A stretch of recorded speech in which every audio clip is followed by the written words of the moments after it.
Muy bien. Continuamos entonces con nuestro curso de teoría de números. En esta ocasión lo que vamos a hacer es seguir profundizando un poco en los temas relacionados con la aritmética modular, ¿no? Recordemos que ya en el video anterior, de alguna manera, lo que hicimos fue utilizar la relación de congruencia, ¿verdad? Para poder particionar al conjunto de los números enteros, ¿verdad? Tenemos el conjunto de los números enteros y utilizando la relación de congruencia módulo n, lo que hicimos fue particionar, ¿verdad?, al conjunto de los números enteros en n clases de equivalencia. ¿Verdad? Que cada clase de equivalencia se correspondía con un resto o un residuo al momento de dividir por n. ¿Verdad? Entonces, de alguna manera, lo que hicimos fue tomar el conjunto de todas esas clases de equivalencia, ¿verdad? En una sola, en un solo elemento, en un solo objeto, en un solo conjunto, y ese conjunto fue el que nosotros denominamos el conjunto de los enteros módulo n. ¿Verdad? Que por ejemplo, en el caso de que estemos trabajando, no sé, por ejemplo, módulo 3, el conjunto de los enteros módulo 3 era simplemente la clase del cero, la clase del uno y la clase del 2. ¿Verdad?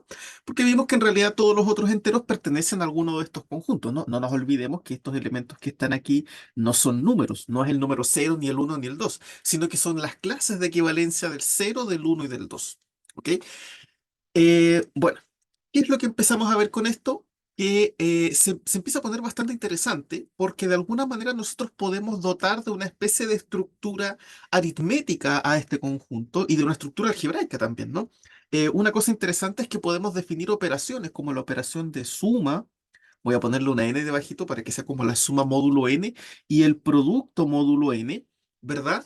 Que de alguna manera nos permiten darle un sentido aritmético a estas clases de equivalencia. Entonces, por ejemplo, pensemos cómo serían las tablas de suma y de multiplicación, no sé, módulo 4, por ejemplo. Vamos a poner aquí módulo 4. A ver, primero que todo pensamos que en módulo 4, ¿verdad? Tenemos solamente cuatro clases de equivalencia, la clase del cero, la clase del uno, la clase del 2 y la clase del 3. ¿Cómo es la suma?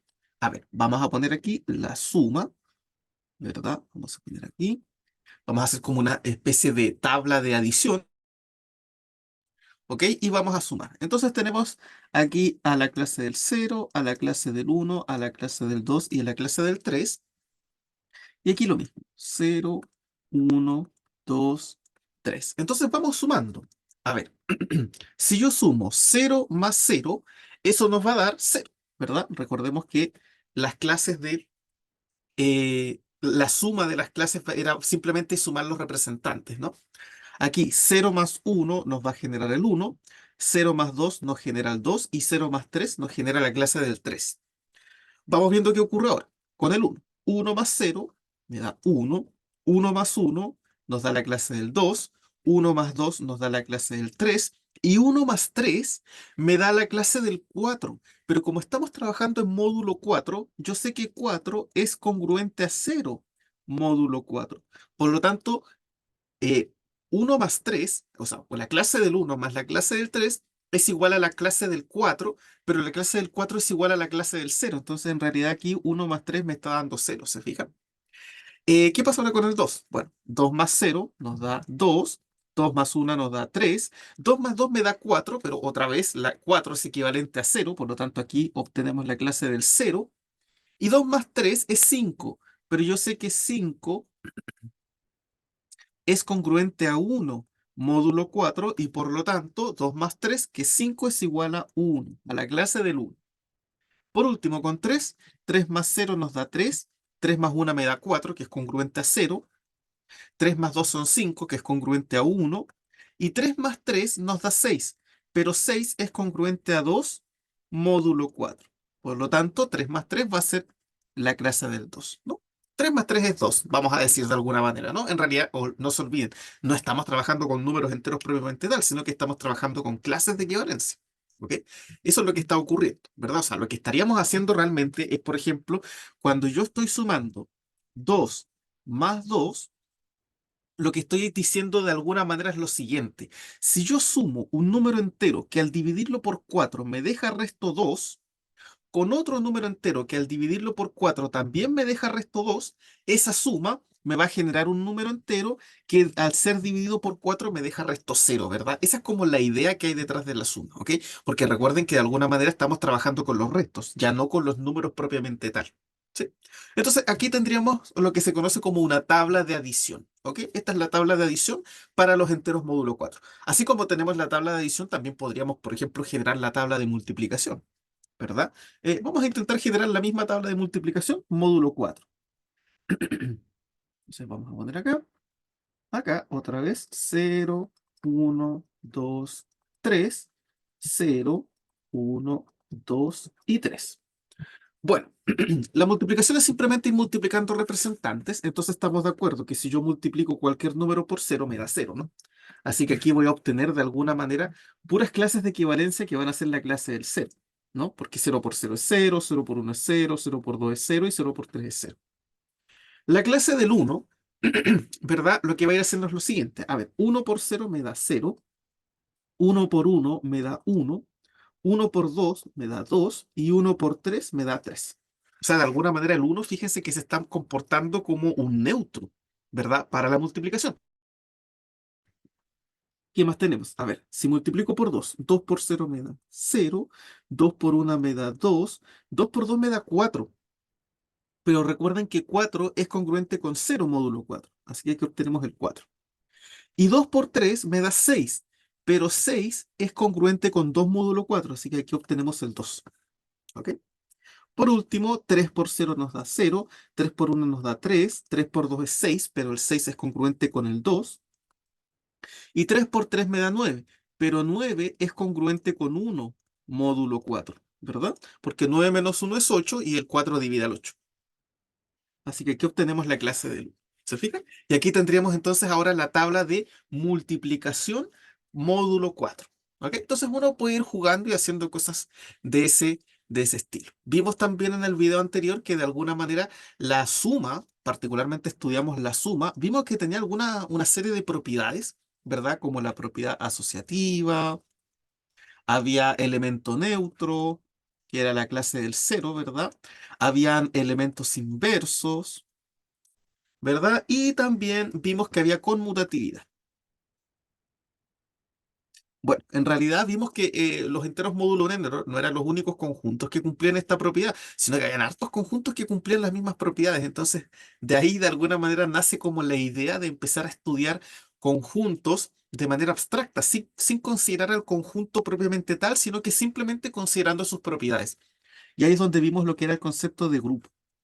¿Verdad? Un grupo era un conjunto no vacío con una operación que cumplía las primeras tres propiedades. ¿Sí? O sea, le exigimos las tres primeras propiedades. Entonces, por ejemplo, ZN con la suma era un grupo. Ahora, ¿qué es lo que ocurre? Que si además se añade la cuarta propiedad, que es la propiedad de conmutatividad, el grupo recibía un apellido, de alguna manera, como un nombre especial, que era grupo abeliano. Y vimos que en realidad ZN también era un grupo abeliano, ¿verdad? Bueno, entonces de alguna manera la suma ya la tenemos estudiada. La idea ahora es pasar a estudiar la multiplicación. ¿Qué propiedades cumple? Y al igual que antes con la suma definimos un conjunto o una estructura que se llamaba grupo abeliano, ahora, ¿qué tipo de estructura podemos definir? ¿Ok? Entonces eso es lo que vamos a ver de alguna manera en en esta parte. ¿Sí? Entonces lo primero que vamos a partir haciendo es demostrando algunas propiedades de la multiplicación módulo n. ¿Ok? Fíjense que aquí hay varias propiedades que son bastante interesantes y lo mejor es que son bastante sencillas de demostrar. ¿Ok? A ver, recordemos antes que la definición de multiplicación era que íbamos a definir la clase de A por la clase de B. Esto se define como la clase de A por B, es decir, lo que hacemos es multiplicar los representantes y ver la clase a la que pertenece esa multiplicación. Entonces la primera propiedad nos dice que, fíjate, dice que el producto de clases es conmutativo. Es conmutativo, o sea que multiplicar la clase de A por la clase de B es igual a multiplicar la clase de B por la clase de A.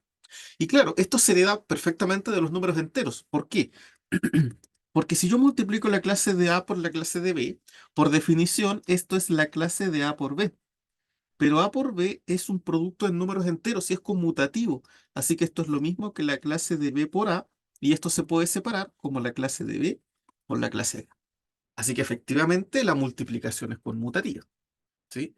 Se cumple esa propiedad, que es súper importante, la conmutatividad es sumamente importante, ¿verdad?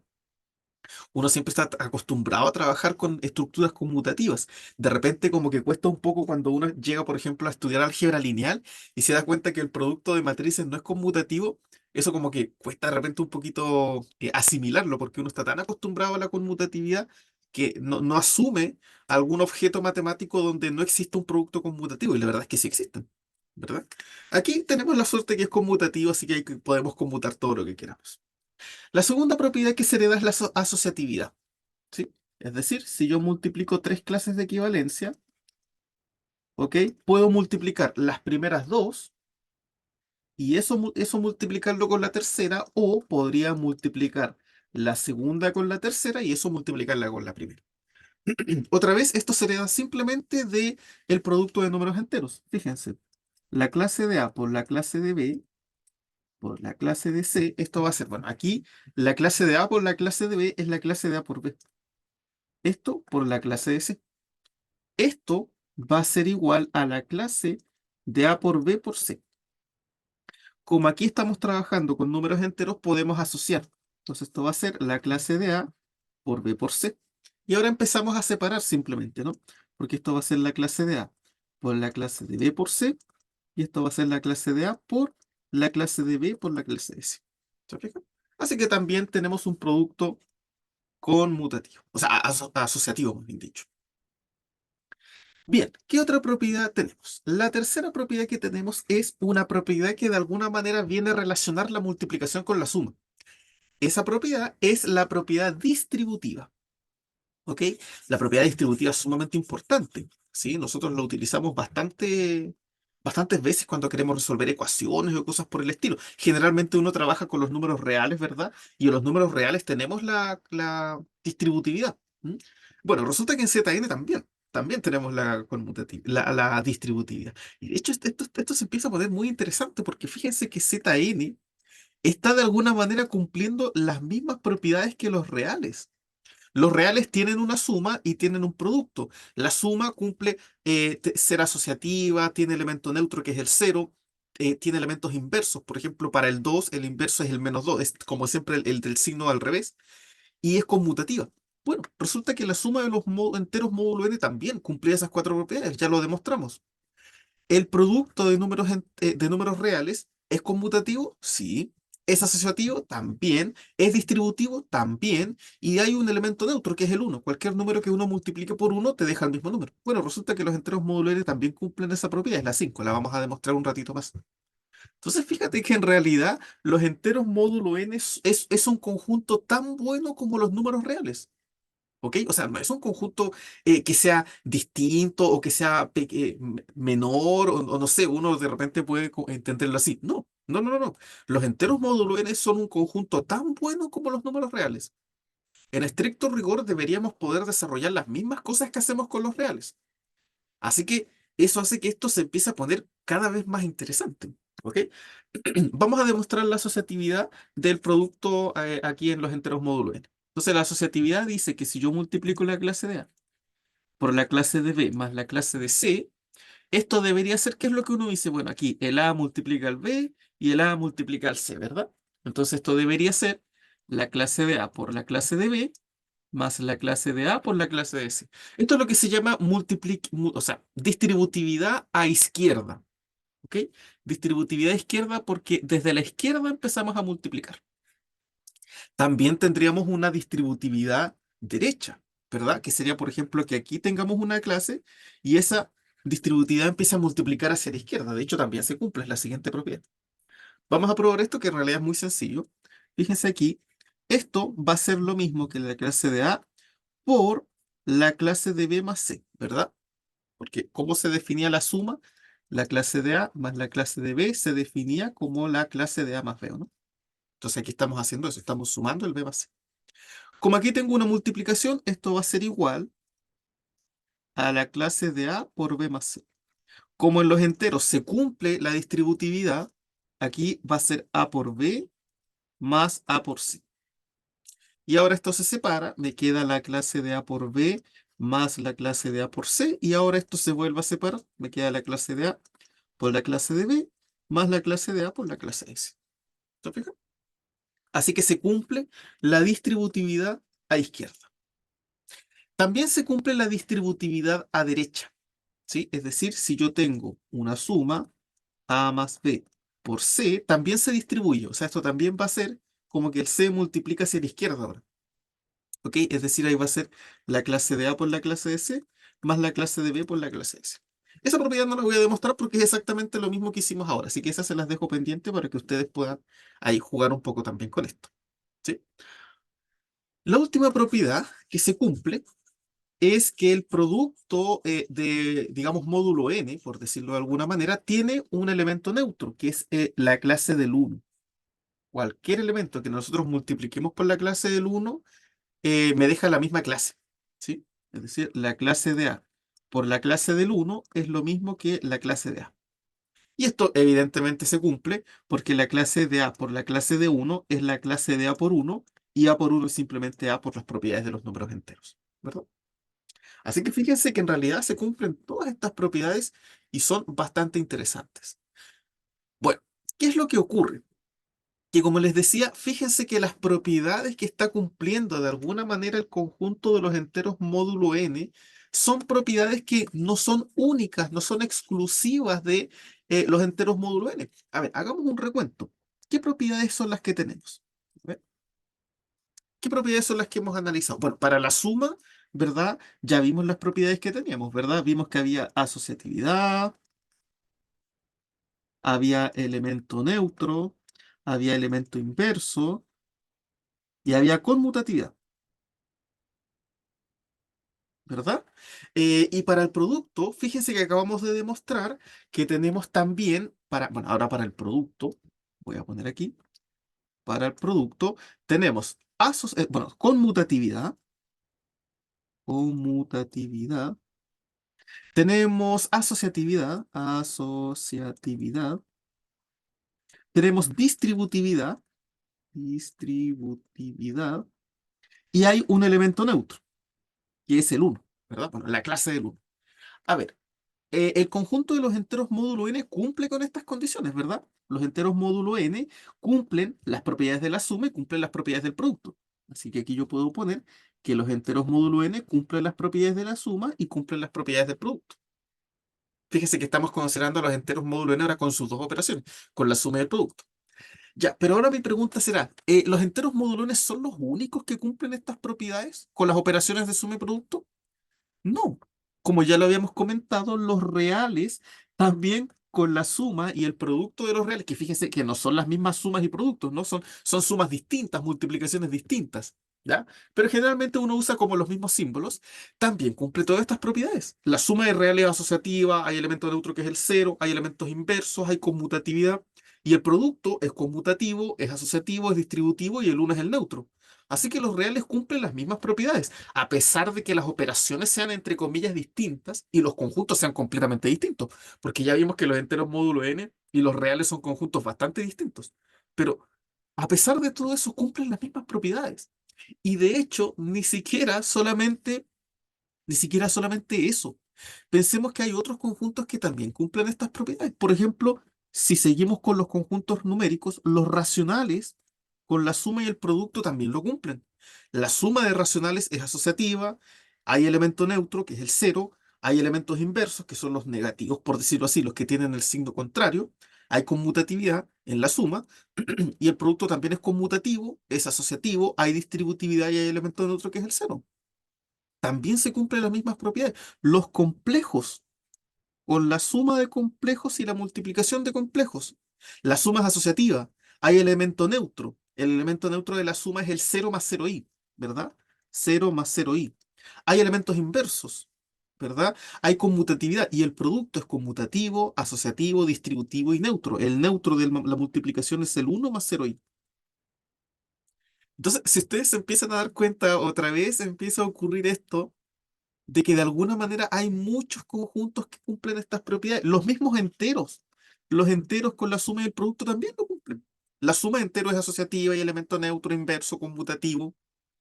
Y el producto es conmutativo, es asociativo, es distributivo y hay elementos neutros. Entonces, fíjense que de alguna manera los enteros módulo n no son el único conjunto con todas estas propiedades. Hay muchos. Entonces, de aquí nace de alguna manera esta idea de empezar a estudiar objetos que cumplan estas propiedades, pero sin preocuparnos por el conjunto.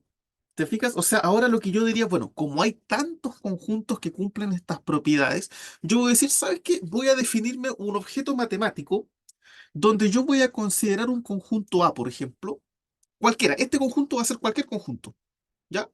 Que tenga dos operaciones, así como las que tenemos aquí. Este conjunto A va a tener dos operaciones. Una operación como la suma, ya digo como la suma, es verdad, no exactamente la suma, sino que como la suma, algo similar a la suma, y una operación como el producto y que cumpla todas estas propiedades. A la suma le vamos a pedir todo esto y al producto le vamos a pedir algunas cosas como estas. ¿Y qué ocurre? A ver, ¿existirán conjuntos de esa estructura? Bueno, la verdad es que sí, es lo que estamos viendo, ¿verdad? Y resulta que a esta idea de trabajar con un conjunto, con operaciones y con propiedades, eso es lo que ahora nosotros vamos a denominar un anillo, ¿ok? A ver, ¿cómo definimos un anillo?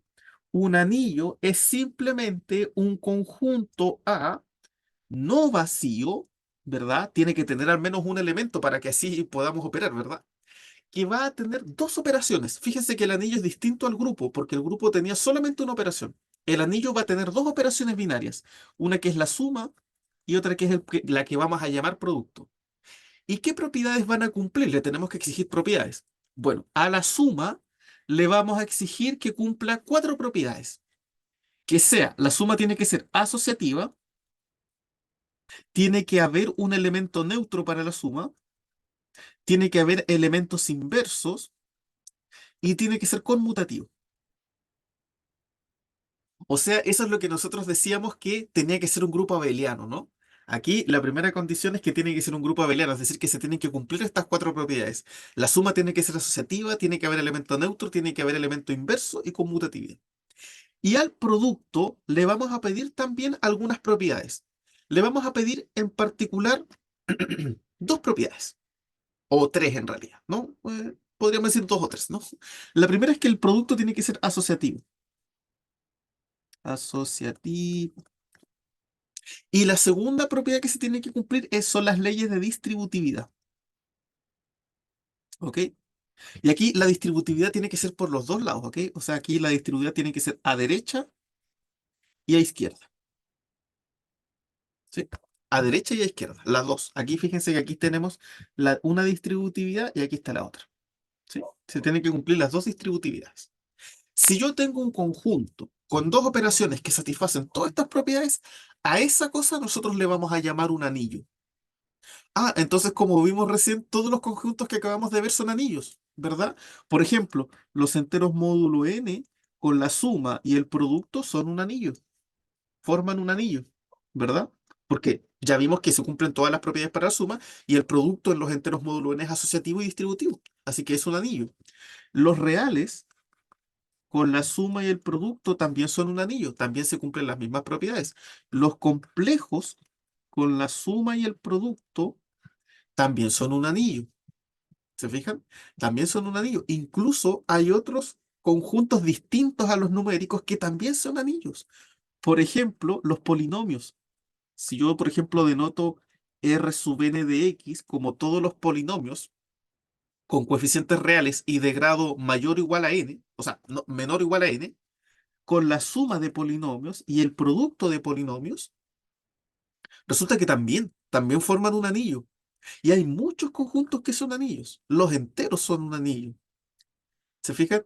Y así uno puede ir jugando. ¿Ok? Bueno, fíjate que aquí vamos a tener algunos casos especiales también. ¿Ah? Dice que si además, porque fíjate que aquí en las condiciones que le pedimos al producto, solamente pedimos asociatividad y distributividad. Entonces yo podría preguntarme, ¿y qué pasa si se cumple además la propiedad conmutativa? Bueno, si además la operación producto cumple la conmutatividad, vamos a decir que el anillo es conmutativo. ¿Ok? Además, el anillo va a ser conmutativo, ¿sí? Esta es como una propiedad extra. Igual que antes teníamos los anillos, o sea, teníamos los grupos y los grupos abelianos que eran los que cumplían conmutatividad. Bueno, ahora tenemos los anillos, que son los que cumplen solo esto, y los anillos conmutativos, que son los que además el producto es conmutativo. Fíjese que todos estos casos que tenemos aquí son anillos conmutativos, ¿sí? Son anillos conmutativos, ¿verdad? Porque en todos los casos el producto es conmutativo. Y además, ahora yo podría preguntarme, ¿y qué pasa si ocurre además que para el producto hay un elemento neutro? Por ejemplo, el uno o algo de ese estilo. Bueno, si además existe un elemento neutro para el producto, es decir, que haya un numerito que, bueno, no un numerito, sino un elemento, de tal manera que cuando cualquier otro elemento se multiplica por ese, te deja el mismo elemento, eso es lo que se denomina un elemento o un elemento eh, ¿cómo se llama? Neutro para el producto, se va a decir que el anillo o sea, es un anillo unitario. ¿Sí? ¿Sí? Un anillo unitario es aquel en el que el producto existe un elemento neutro. Otra vez, en todos estos casos de aquí, tenemos anillos unitarios. ¿Sí? O sea, estos anillos son conmutativos y unitarios. ¿Se fijan? Son anillos que cumplen las dos propiedades, ¿sí? Son anillos conmutativos, es decir, el producto es conmutativo y además son unitarios, porque también hay una unidad para el producto, ¿no? Que en el caso de los enteros módulo n, la unidad es la clase del uno, para los reales es el uno, para los complejos vendría siendo el uno más 0i, para los polinomios vendría siendo el uno más 0x más 0x cuadrado más 0x cubo, ¿verdad? O sea, la unidad es el único, todo el resto tiene que ser con cero. ¿Se fijan que son elementos distintos? Se empieza a poner interesante esto, ¿no? Bueno, por simplicidad, desde aquí en adelante vamos a denotar por cero al neutro de la operación suma del anillo, ¿ok? Y por uno al neutro de la operación producto cuando exista, ¿sí? Esas van a ser nuestras notaciones, entendiendo de que no tienen que ser necesariamente el cero y el uno, digamos, de los números reales que nosotros conocemos, sino que simplemente es notación. ¿Sí? Bien, vamos a seguir jugando con esto. Veamos qué ocurre acá. Dice acá, sabemos que en el anillo de los reales con la suma del producto, ya vimos que los reales forman un anillo, ¿verdad? Con la suma del producto se cumple una propiedad muy interesante, ¿sí? En los reales, con la suma del producto, se cumple una propiedad bien interesante. Y es que cuando nosotros trabajamos con los números reales, hay una propiedad que es súper, súper típica, que es que si yo tengo una multiplicación de dos cosas, y si esa multiplicación de dos números reales es cero, significa que el primero es cero o el segundo es cero, ¿verdad? Esa propiedad es muy típica de los números reales. Cuando uno, por ejemplo, está trabajando con ecuaciones cuadráticas, lo que uno hace es, por ejemplo, factorizar. Por ejemplo, en los reales lo que uno dice, a ver, quiero resolver la ecuación x cuadrado más 5x más 6 igual a cero.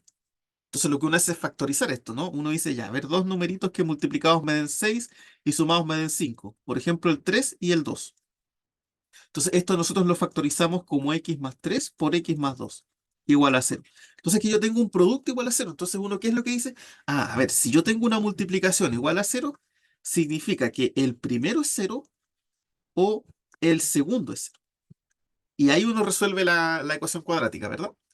Bueno, esa propiedad es muy interesante y es muy importante, pero no todos los anillos la cumplen, ¿ya? Eso es importante, no todos los anillos la cumplen.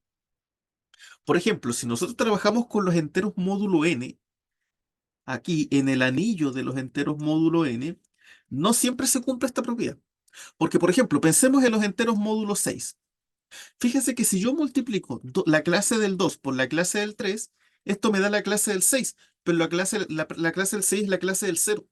Entonces, en este caso, la clase del 2 por la clase del 3 me está dando cero, pero aquí ninguno de estos es cero. ¿Se fijan?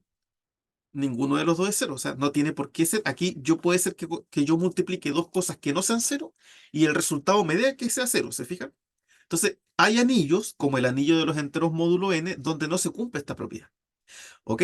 Entonces, lo que vamos a hacer ahora es clasificar, ¿verdad? Algunos anillos, ¿ok? De acuerdo a esta propiedad. ¿Sí? Entonces, aquí viene la siguiente definición, que es la división de divisores de cero.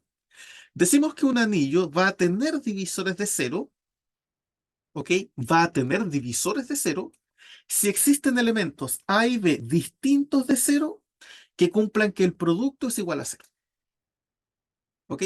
Por ejemplo, como vimos recién, Z6 con la suma, el anillo Z6, ¿verdad? O sea, los enteros módulo 6 con la suma y el producto, tiene divisores de cero.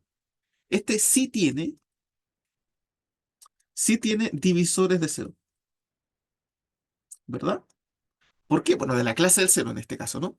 Sí tiene divisores de cero porque en este caso habíamos visto que la clase del 2 por la clase del 3 me daba la clase del cero. Así que aquí los divisores de cero serían el 2 y el 3. ¿Se fijan? O sea, el chiste de los divisores de cero es que hayan números que no sean cero, que cuando los multipliques sí te den cero. ¿Ya? Que eso en los reales no ocurre. O sea, los reales, por ejemplo, no tienen divisores de cero. Aquí no hay divisores de cero. No hay divisores de cero. Porque si yo tengo un producto que me da cero, necesariamente o el primero es cero o el segundo es cero. Tiene que ocurrir eso. ¿Se fijan? O sea, no hay dos números reales que no sean cero, que al multiplicarlos sí te den cero. O sea, si tú multiplicas dos reales y el producto es cero, significa que alguno de los dos que multiplicaste tenía que ser cero, como mínimo. ¿Se fijan? Entonces, por ejemplo, en los anillos de los números reales no hay divisores de cero, pero en los enteros módulo n sí hay divisores de cero. Por ejemplo, en el caso de los enteros módulo 6. ¿Sí? Entonces, vamos leyendo, dice aquí, como acabamos de ver, el anillo Z6 sí tiene divisores de cero. Más aún, notemos que en este anillo no son válidas las propiedades de cancelación. Y eso es algo que es muy importante, porque esta propiedad de los divisores de cero, de que si el producto es cero, entonces alguno de los dos es cero, está muy relacionada con las propiedades de cancelación. Cuando me refiero a las propiedades de cancelación, me refiero a las propiedades en las que podemos eliminar algo. Por ejemplo, cuando nosotros trabajamos con los números reales y yo tengo algo así como, no sé, 2x es igual a 2 por 3, lo que uno hace es cancelar y uno dice, ah, x vale 3, por ejemplo. ¿Se fija? Eso es propiedad de cancelación. Significa que tú puedes eliminar, entre comillas, un término que esté repetido a ambos lados. Bueno, resulta que esta propiedad de cancelación está muy relacionada con la propiedad de los divisores de cero. ¿Ya? Y fíjate que, por ejemplo, en el caso de los enteros módulo 6, ya vimos que los enteros módulo 6 sí tienen divisores de cero. Y más aún, en este conjunto no se cumplen las propiedades de cancelación. Porque, por ejemplo, estamos de acuerdo que 3 por 2 es congruente a 3 por 4 módulo 6, ¿verdad? Claro, porque 3 por 2 es 6 y 3 por 4 es 12. Y 6 es congruente con 12 módulo 6 porque 6 menos 12 es menos 6 y 6 divide menos 6. Así que esta congruencia sí se da. Pero fíjate que aquí nosotros no podemos cancelar, porque yo diría, ah, bueno, ¿qué es lo que uno diría, digamos, en los números reales? Mira, tengo el 3 acá y tengo el 3 acá. Entonces puedo cancelar. ¿Y qué me quedó? Que 2 es congruente a 4 módulo 6. Pero eso no es verdad. El 2 no es congruente con el 4 módulo 6, porque 2 menos 4 es menos 2 y el 6 no divide al menos 2. ¿Se fijan? Entonces, en este caso, notemos que Z6 tiene divisores de cero y no se cumple la propiedad de cancelación. En cambio, los números reales no hay divisores de cero, pero sí se cumple la propiedad de cancelación. ¿Se fijan? O sea que de alguna manera, esto nos está como empezando a dar una especie de relación, ¿no? O sea, como si yo tengo un anillo donde sí hay divisores de cero, voy a ponerlo así, divisores de cero, entonces, si hay divisores de cero, parece ser que no se cumple la cancelación. No se cumple la cancelación. Por ejemplo, los enteros módulo 6 sí hay divisores de cero y no se cumple la propiedad de cancelación. Pero si no hay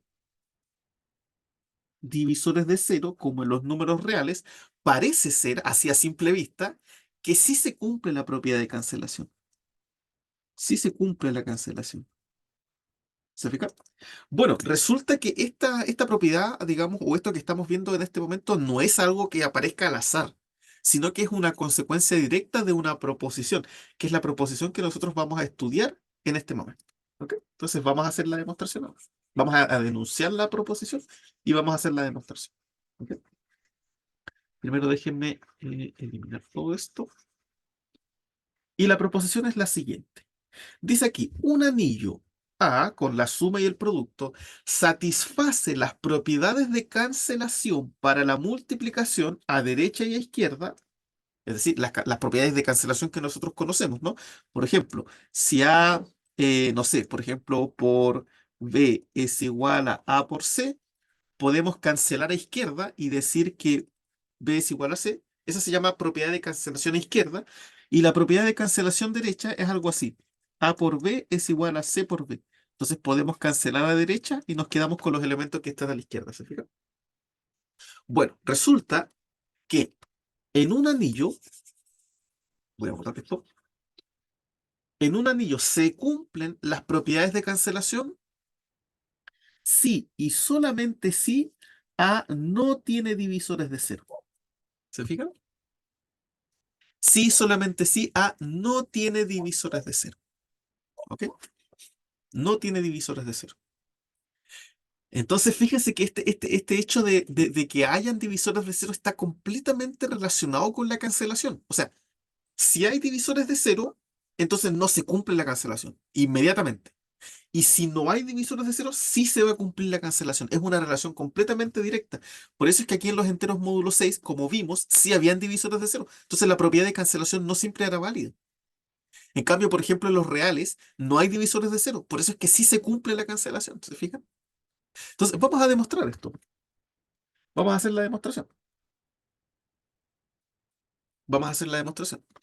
Fíjese que este es un sí solo sí, así que hay que hacer la demostración en ambas direcciones. ¿Ok?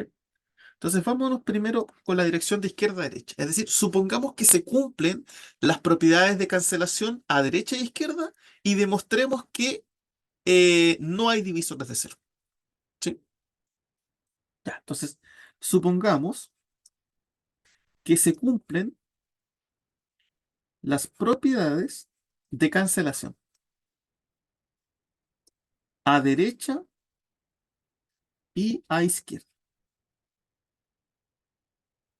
Y la idea es demostrar que no hay divisores de cero. ¿Qué significa que no haya divisores de cero? Que si yo tengo un producto igual a cero, entonces o el primero es cero o el segundo es cero. ¿Se fijan? Eso significa que no haya divisores de cero. Porque si sí hay divisores de cero, entonces a lo mejor ninguno de los dos es cero, como vimos en los enteros módulo 6. ¿Se fijan? Entonces, vamos a hacer la prueba. Ya, entonces sean X e Y dos elementos del anillo A, ¿sí? Sean X y Y elementos de A, ¿sí? Tales que el producto me dé cero, ¿ya?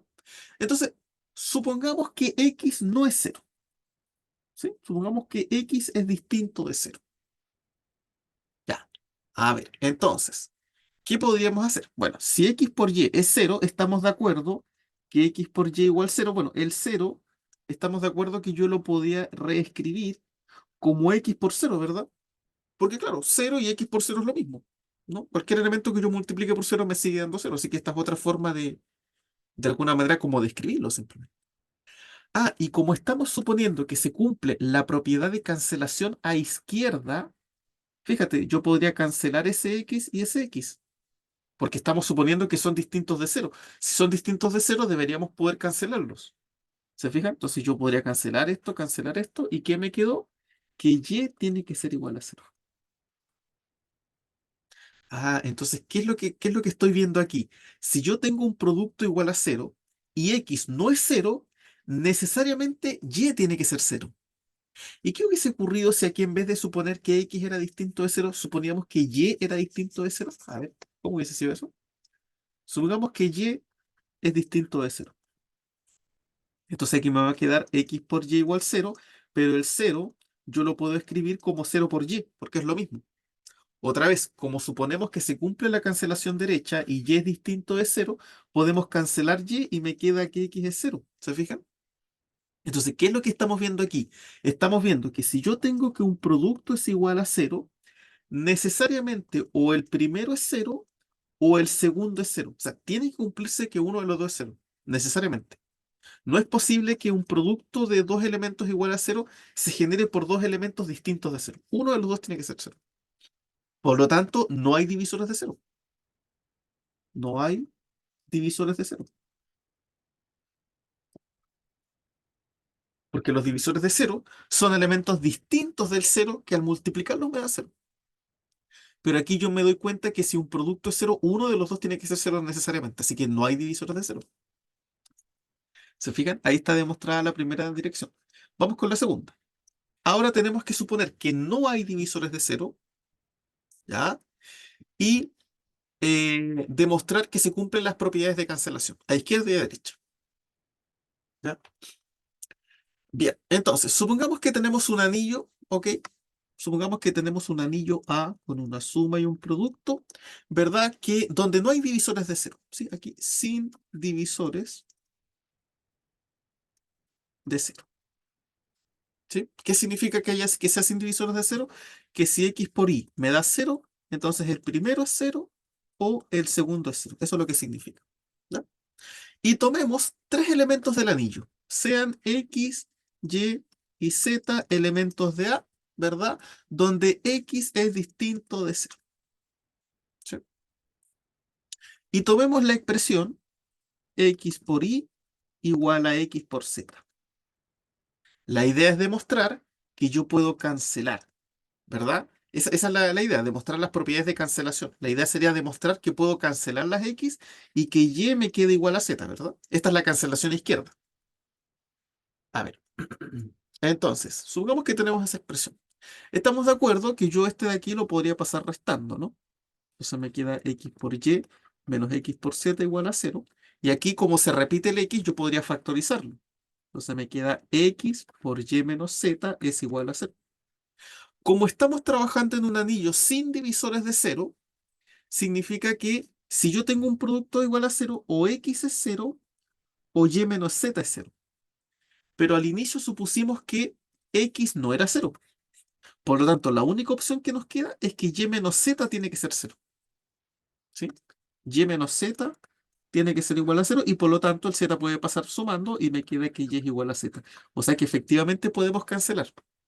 ¿Te fijas? Aquí efectivamente de esta expresión yo pude haber cancelado las x y me quedaba que y era igual a z, sin problema. ¿Sí? Ahí tenemos entonces demostrada la cancelación izquierda. ¿Cómo sería la cancelación derecha? La misma historia, pero sería como al revés, ¿no? Y por x es igual a z por x. Esa sería la cancelación derecha. Ahora hay que demostrar que podemos cancelar las x. Pero esto se cumple de la misma manera, porque fíjate que este puede pasar al otro lado restando.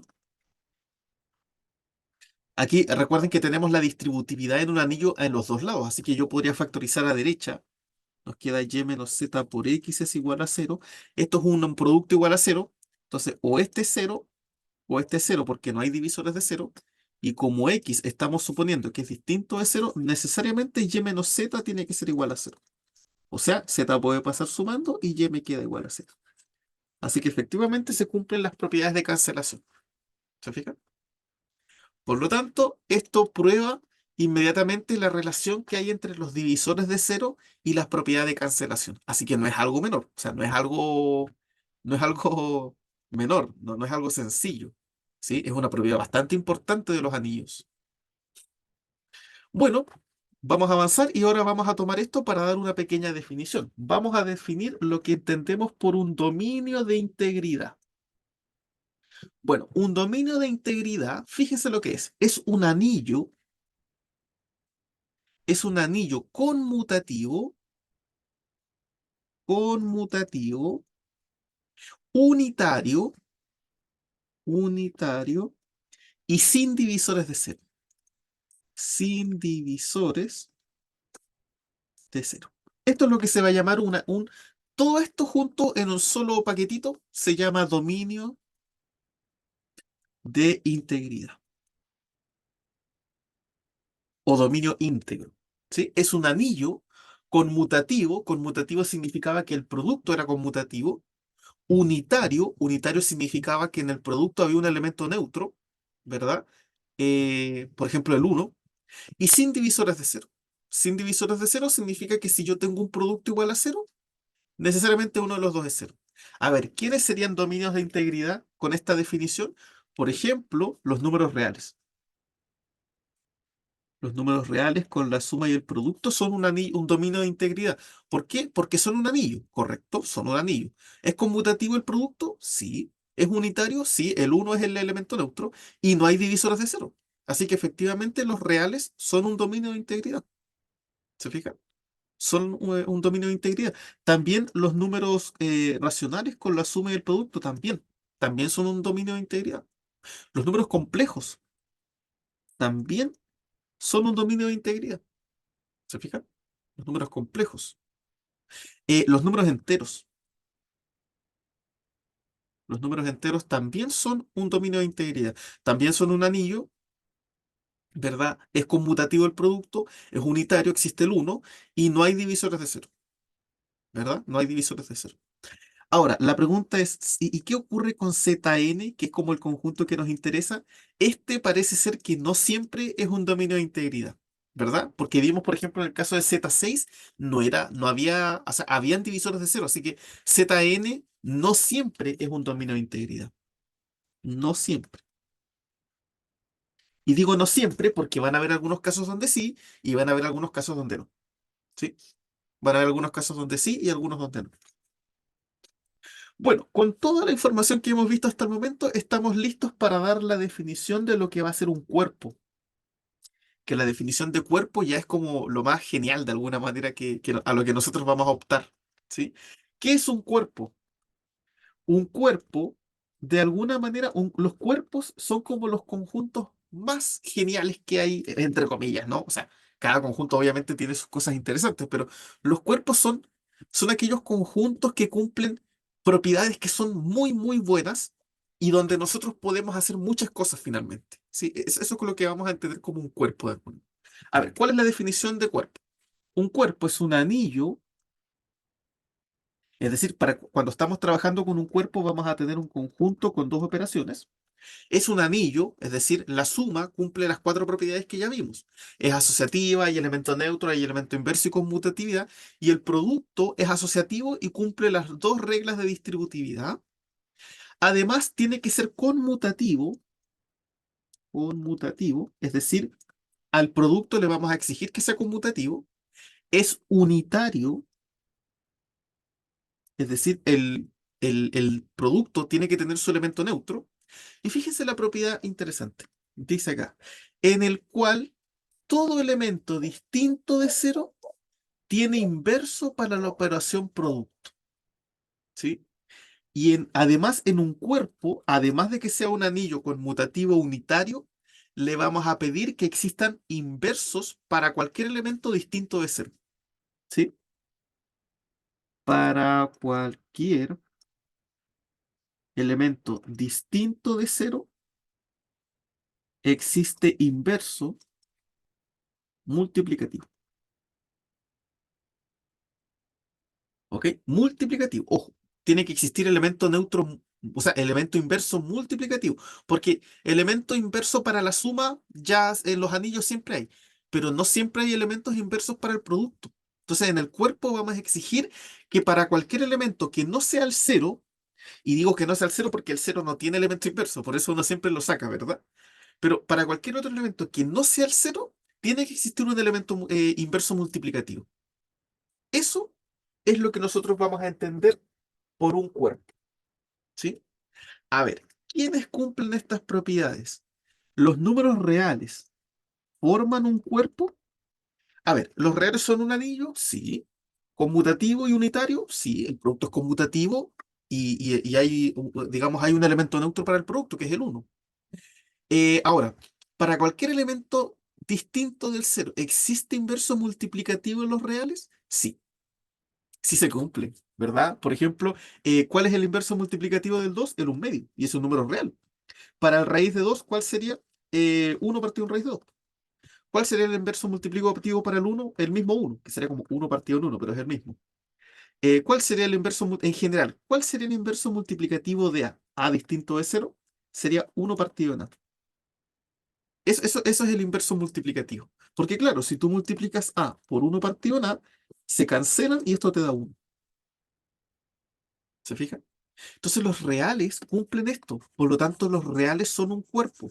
Insisto, los cuerpos son como los conjuntos más bien portados, por decirlo así, ¿sí? Porque tienen propiedades que son súper, súper útiles para desarrollar álgebra, aritmética, geometría, todo lo que queramos. Los reales, por ejemplo, que son un conjunto buenísimo, son un cuerpo. O sea, los cuerpos están como al nivel de los números reales, por decirlo así. ¿Qué otro conjunto es un cuerpo? Los racionales, por ejemplo. Los racionales también, ¿verdad? También, por ejemplo, hay inversos para el producto, ¿verdad? Así que también forman un cuerpo. Los complejos también, para cualquier elemento no nulo hay inverso. ¿Qué pasa con los enteros? Los enteros con la suma y el producto forman un cuerpo, es decir, los enteros están como al nivel, entre comillas, de los números reales. A ver, los enteros son un anillo, sí, conmutativo y unitario, sí, ¿verdad? El producto es conmutativo y hay un elemento unidad. Pero, ¿dónde se caen? En que no tienen inversos para el producto. Por ejemplo, ¿cuál es el inverso del 2? A ver, ¿por cuánto tendría que multiplicar 2 para que me dé la unidad, que es uno? Eso es un elemento inverso, ¿verdad? Que cuando tú lo multiplicas te da uno. Uno diría, bueno, aquí el elemento inverso es un medio, porque cuando yo multiplico 2 por un medio me da uno, pero el un medio no es entero. Eso significa que el 2, por ejemplo, dentro de los enteros no tiene inverso multiplicativo. Tiene inverso aditivo, que sería el -2. Ese sí, pero no tiene inverso multiplicativo porque el inverso multiplicativo ya no es entero. Por lo tanto, ¿dónde se cae el conjunto de los números enteros que no tiene inversos multiplicativos? Por lo tanto, no son un cuerpo. ¿Se fijan? No son un cuerpo. De ninguna manera. ¿Ok? No forman un cuerpo. ¿Ya? ¿Qué pasa ahora con los ZN? ¿Qué pasa con los ZN, que son finalmente los conjuntos que a nosotros nos interesan, ¿verdad? Estos son los que estamos estudiando. A ver, ZN es un anillo, sí. Conmutativo y unitario, sí. Conmutativo porque el producto es conmutativo y unitario porque la clase del uno es el neutro multiplicativo. Ahora la pregunta es, para cualquier elemento que no sea la clase del cero, ¿existirá un inverso multiplicativo? Ya, esa pregunta vamos a tener que dejarla pendiente todavía porque no sabemos todavía, ¿no? O sea, tendremos que de alguna manera desarrollar algo que nos permita establecer si sí o si no, ¿ya? Entonces, ZN va a ser un cuerpo, sí, pero en algunos casos muy particulares, ¿ya? ZN sí, sí es un cuerpo, pero solo en algunos casos, ¿ok? Solo en algunos casos. ¿Ya? Entonces la idea va a ser después dilucidar cuándo, ¿verdad? ¿En qué casos ZN va a ser un cuerpo? O sea, ¿en qué casos ZN está al nivel de los números reales? ¿Ya? Eso lo vamos a ver, yo creo que en el próximo video, ¿sí? Pero por el momento vamos a quedarnos con esto. Bueno, vamos a demostrar una propiedad y con esto vamos a finalizar, que es una propiedad que conecta a los cuerpos con los dominios de integridad, ¿ya? Que son los que vimos hace un momento, ¿no? Vimos que un dominio de integridad era un conjunto donde no habían divisores de cero, ¿ya? Entonces vamos aquí a probar una proposición que nos permite enlazar los cuerpos con los dominios de integridad. Y de hecho la propiedad es bien sencilla, dice que cualquier cuerpo es un dominio de integridad. ¿Sí? ¿Qué significa? Que en cualquier cuerpo, es decir, en cualquier anillo conmutativo unitario, donde hayan elementos inversos para el producto, entonces, ¿qué va a ocurrir? Que no hay divisores de cero. Y por lo tanto se van a cumplir las propiedades de cancelación, que son las que ya habíamos visto antes. ¿Verdad? Así que vamos a hacer esta demostración y con esto finalizamos. Ya, supongamos que yo tengo un cuerpo, ¿sí? Supongamos que yo tengo un cuerpo, vamos a poner A con la suma y el producto, ese va a ser un cuerpo, ¿ya? ¿Qué significa que sea un cuerpo? Significa que es un anillo conmutativo unitario, ¿verdad? Y además hay inversos multiplicativos para los elementos no nulos, ¿verdad? Voy a poner aquí, hay inversos multiplicativos. ¿Verdad? Para cualquiera que no sea el cero, evidentemente, ¿no? Siempre cuando hablemos de inversos multiplicativos van a estar relacionados a cualquier elemento que no sea el cero, ¿sí? Porque el cero no tiene inverso multiplicativo, ¿ya? Entonces siempre va a ser para el distinto de cero. Ya, ahora la pregunta era, ¿qué cosa era un dominio de integridad? Un dominio de integridad era un anillo conmutativo unitario, ¿ya? Sin divisores de cero. Sin divisores de cero. Entonces fíjate, la primera parte, esto de anillo conmutativo unitario, los cuerpos lo cumplen por definición. Entonces ya se cumple la primera parte para que sea dominio de integridad, ¿verdad? Lo único que nos faltaría demostrar para que un cuerpo sea un dominio de integridad es que no hay divisores de cero. ¿Sí? Eso es como lo único que nos falta probar para poder comprobar esta propiedad. ¿Ya? Entonces vamos a hacer eso, ¿no? Supongamos entonces que yo tengo algunos elementos, ¿sí? Supongamos que yo tengo X, Y y Z en A y supongamos que X es distinto de cero. ¿Ok? Entonces, supongamos que tenemos lo siguiente, ¿ya? Aquí vamos a jugar un poquito, eh, vamos a jugar un poco con una propiedad que demostramos antes. Fíjense, en vez de demostrar que no hay divisores de cero, lo que voy a hacer es demostrar que se cumplen las propiedades de cancelación, ¿sí? ¿Por qué? Porque nosotros demostramos aquí en la proposición 80, recuerden que era un sí, solo sí, por eso es que lo demostramos antes, porque ahora lo vamos a usar, ¿se fijan? ¿Qué es lo que demostramos? Que si se cumplían las propiedades de cancelación, entonces el conjunto no tenía divisores de cero. ¿Se fijan? Entonces aquí lo que nosotros queremos demostrar es que no hay divisores de cero.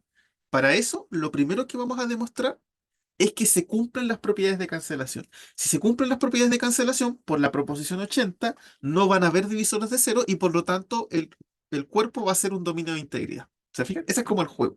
¿Ya? Entonces, por eso aquí yo estoy tomando estos enteros para hacer la propiedad de cancelación. ¿Se fijan?